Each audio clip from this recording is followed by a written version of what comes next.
Good morning बच्चों। Navodaya class में हिंदी में मैं आपको संधि पढ़ाऊंगी। तो दो वर्णों के मेल से उत्पन्न होने वाले विकार को संधि कहते हैं। दो वर्ण जो होते हैं उनका मेल होता है और मिलने से जो एक विकार उत्पन्न होता है उसे हम संधि कहते हैं। संधि संस्कृत का शब्द है। दो शब्द या पद जब एक दूसरे के पास होते हैं तब उच्चारण की सुविधा के लिए पहले शब्द के अंतिम और दूसरे शब्द के प्रारंभिक अक्षर को एक अक्षर एक दूसरे से मिल जाते हैं। तो समझिए कि दो शब्द या पद जब एक दूसरे के पास जुड़े होते हैं और उच्चारण की सुविधा के लिए पहले शब्द के अंतिम और जो दूसरा शब्द है उसके शुरुआत के अक्षर एक दूसरे से मिल जाते हैं, तो संधि में जब दो अक्षर या वर्ण मिलते हैं तब उनकी मिलावट से एक विकार उत्पन्न होता है। वर्णों का यह विकार जन्य मिलावट ही वर्णों की जो मेल से जो ये विकार उत्पन्न होता है उसकी मिलावट ही क्या कहलाती है? संधि कहलाती है। इस मिलावट को समझकर वर्णों को अलग अलग करते हुए पदों को अलग अलग कर देना ही संधि विच्छेद कहलाता है। इन मिलावट को समझते हैं हम, फिर वर्णों को अलग करते हैं, पदों को अलग कर देते हैं, तब उन दोनों शब्दों में संधि विच्छेद हो जाता है। जैसे वर्णों के आधार पर संधि के तीन भेद होते हैं। संधि तीन प्रकार की होती हैं: स्वर संधि, व्यंजन संधि और विसर्ग संधि।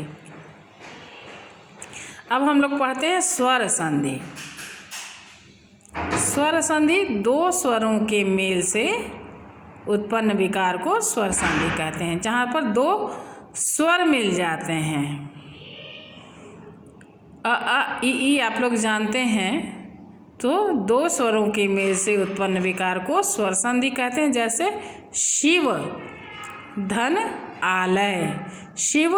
शिव बोल रहे हैं तो अंत में अ का उच्चारण हो रहा है और आलय में आ का उच्चारण हो रहा है।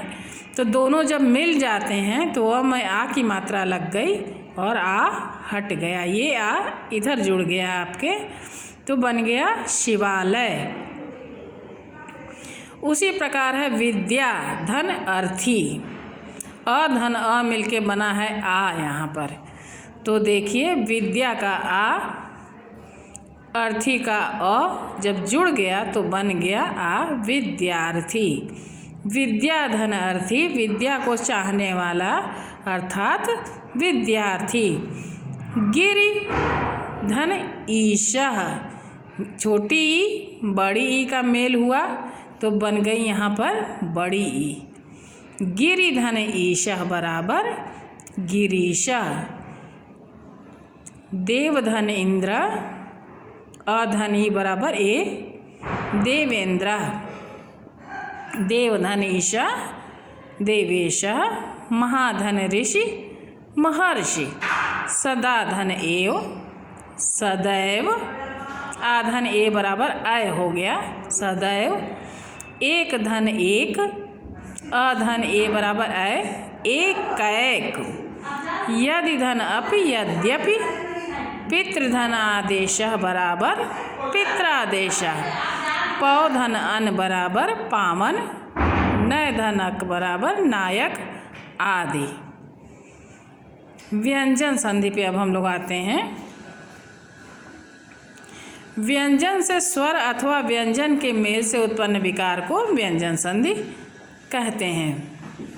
जैसे जगत, धन, आनंद, इसमें व्यंजन से स्वर अथवा व्यंजन में स्वर जुड़ा हो अथवा व्यंजन जुड़ा हो, उससे उत्पन्न विकार को व्यंजन संधि कहते हैं। जैसे जगत, धन, आनंद, जगदानंद। सत, धन, वाणी, सदवाणी। उत, धन, नति, उन्नति। जगत, धन, नाथ, जगन्नाथ।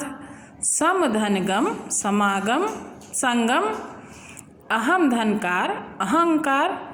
किम धनचित बराबर किंचित, उत धनहार बराबर उद्धार, परिधन छेद बराबर परिच्छेद आदि। तो बच्चों आज के लिए अभी इतना, फिर मैं दूसरे वीडियो में आपको विसर्ग संधि बताती हूँ।